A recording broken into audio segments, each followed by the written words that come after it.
لکھنؤ کے مشہور گلی کوچے کی سیریز میں 5ویں نمبر پر ان گلیوں کا اور ان علاقوں کا ذکر کیا جا رہا ہے جو شہر کے بیچوں بیچ واقع ہیں۔ اس میں سب سے پہلے پنجابی ٹولے کا ذکر نہیں کہا جا سکتا کہ اس جگہ پنجابی کبابات تھے۔ موجودہ زمانے میں زمین میں مدن پار کی تیاری اور زمانے سے قد آدم اصل زمین سے پس ہے، اور جو قبور ایک بلند چبوترے پہ دکھائی دیتی ہے وہی سطح زمین تھی۔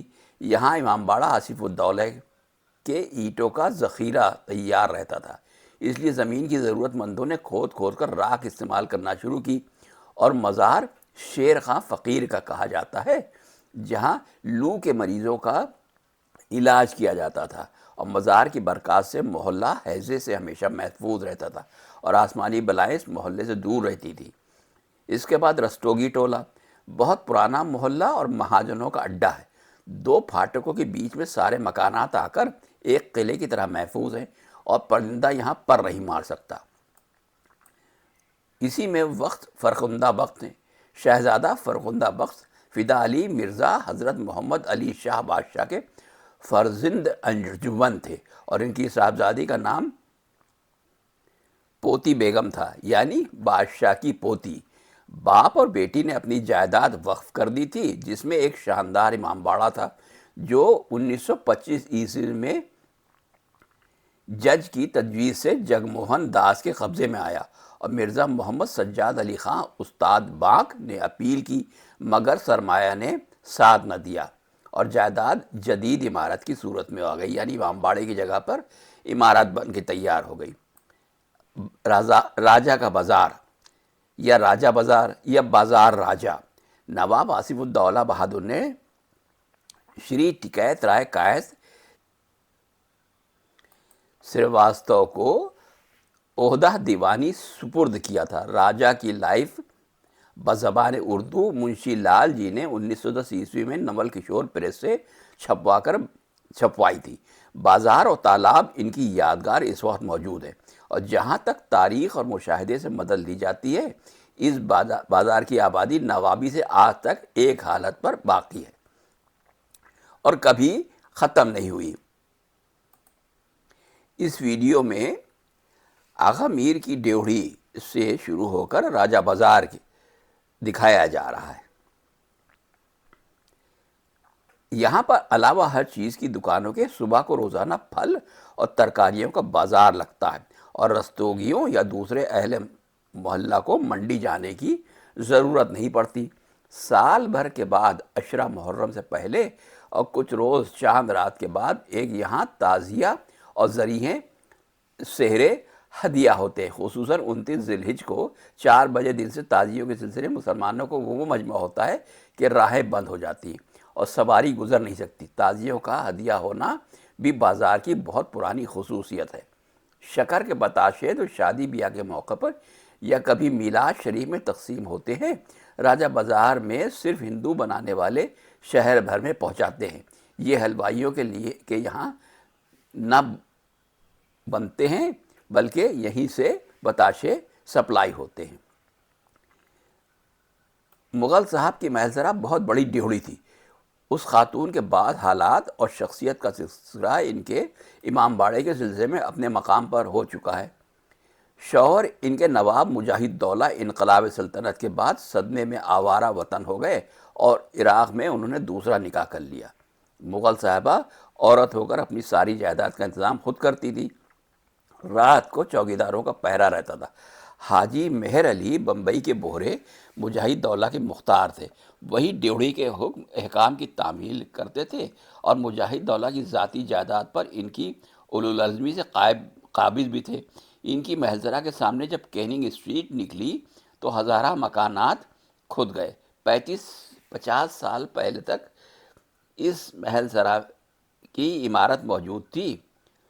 یہ وہی محل ہے جہاں سے مغل صاحبہ کے مرنے کے بعد ان کے وارث مرزا سلیمان قدر کی دولت کا دا مولوی گنج تک 24 فینسوں میں جواہرات اور مال اور دولت بھر بھر کے بھیجی گئی تھی۔ مال اتنا زیادہ تھا کہ فینس سامان زیادہ بھر دینے کی وجہ سے چرچرا کر ٹوٹ گئی، اور وہاں کے دروغہ نے اپنے گھر میں اتروا لی، اور پھر دیدر دلیری دیکھیے، حساب ہونے پر شہزادہ سلیمان قدر سے اقرار بھی کیا کہ 24ویں فینس کا سامان شامل نہیں ہے۔ وہ چپ ہو گئے اور یہ مالا مال ہو گیا۔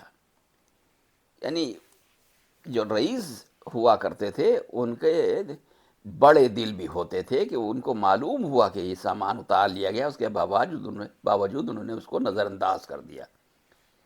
سیاح شہدے کی سبیل، راجہ بازار میں وہ جگہ جہاں ہر مذہب و ملت کے لوگ ٹھنڈا پانی پیتے تھے، یہ لکھنؤ کی ایک شہدے کی بلند برداری کا نتیجہ اور رفع عام کا کام تھا۔ سیاح کا اسی گروہ سے شہدوں کا تعلق تھا جو شادی بیاہ غمی میں رئیسوں امیروں کے در پر جا کر منظم ہو کر مبارکباد اور دعائیں دیتے ہیں۔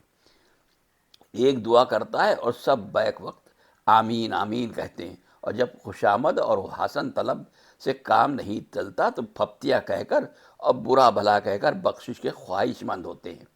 پیر بخارا ان کا پہلا مسکن تھا، پھر کچھ شہدے حسین آباد میں بس گئے، مگر چوبدری راجہ کے بازار میں رہا اور چوراہے پر سبیل رکھی۔ ظریف یہ کہتے ہیں، خوب نقد دل عشاق کو لوٹا تو نے، خوب نقد دل عشاق کو لوٹا تو نے، شہدہ پن ہے یہ، اسے کہتے ہیں سیاح ہونا۔ سیاح شہدے کا پوتا حسین بخش نامی سیاہ فام محرمی رنگ کے کالے کپڑے پہنے ہوئے نویں محرم کی مجلس امام باڑہ ممتاز العلماء میں ہزارہ آدمیوں کے مجمع میں اپنے علم کا خود اعلان کرتا تھا اور کہتا تھا کہ اپنی سلامتی میں، اپنے پریوار کی سلامتی میں 15 سفر نواب میر محمد حسین کا مکان نہ بھولیے گا، جہاں تک ہو کالی اچکن ہو مگر آئیے گا ضرور۔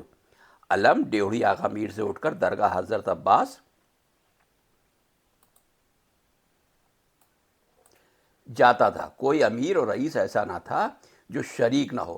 ہر گلی اور چوراہے پر کچھ شہدے موجود رہتے ہیں جو شرکت کرنے والوں کے مجمع سے کسی کو کٹنے نہ دیں۔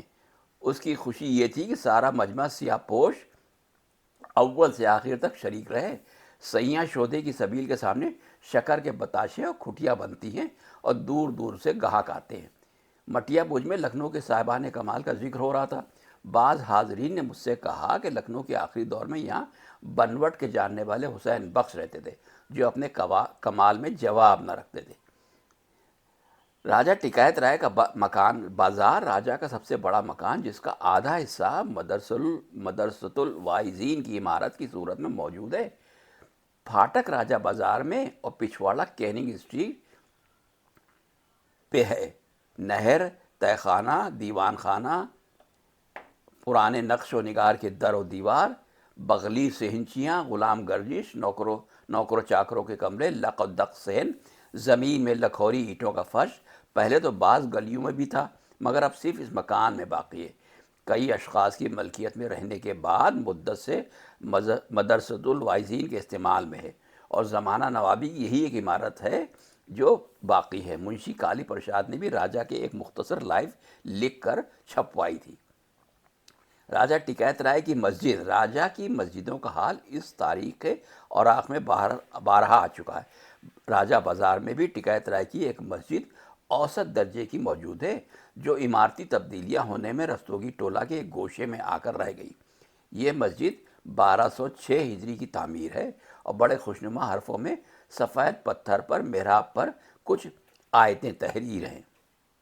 یہ مسجد نواب منن صاحب کے سکونتی مکان میں پڑتی ہے اور اس مکان میں کچھ حجرے برج عہد نوابی کے موجود ہیں۔ آپ لکھنؤ کی خوش خوراک لوگوں میں سے آخری شخص ہیں۔ 120 طرح کا قورمہ پکانے کی آوازیں آپ کے کان میں پڑی ہوئی ہیں اور 8 طرح سے گوشت بھونتے تھے۔ ہندوستانی کھانے اور ان کی خوش ذائقی کے راز معلوم ہیں۔ اگر ان کی بتائی ہوئی ترکیبیں انسان لکھنے بیٹھے تو ایک کامیاب رسالہ چھپ کر تیار ہو سکتا ہے۔ نواب چٹنی، بازار راجہ میں نواب شجاع الدولہ کے خاندان کے چند علم دوست اور غریب پرور معزز افراد کے مہمان ایک شخص نواب چٹنی تھے جو بنارس سے آئے تھے اور تہذیب لکھنؤ کے فریفتہ تھے۔ راجہ بازار میں ہی ایک چھاپا خانہ بھی تھا جس کی چھپائی عہد شاہی کے خصوصیات کا عکس تھے، اور ٹائٹل پر یہ عبارت دیکھی گئی: در بیت السلطنت لکھنؤ، بجملہ بازار راجہ ٹکایت رائے بمکان راجہ مذکور با اہتمام کار پردازان مطبع مولائی تباہ شد۔ اس پریس کے بعد تصویر عالم پریس 1910 میں شہرت پذیر ہوا تھا۔ رستوگی ٹولہ اور راجہ بازار کی موجودہ سڑک پر بھی بعض مساجد ہیں جن کے باب میں کوئی تحقیق نہیں ہے کہ وہ کس کی بنوائی ہوئی ہیں اور کس سن کی ہیں۔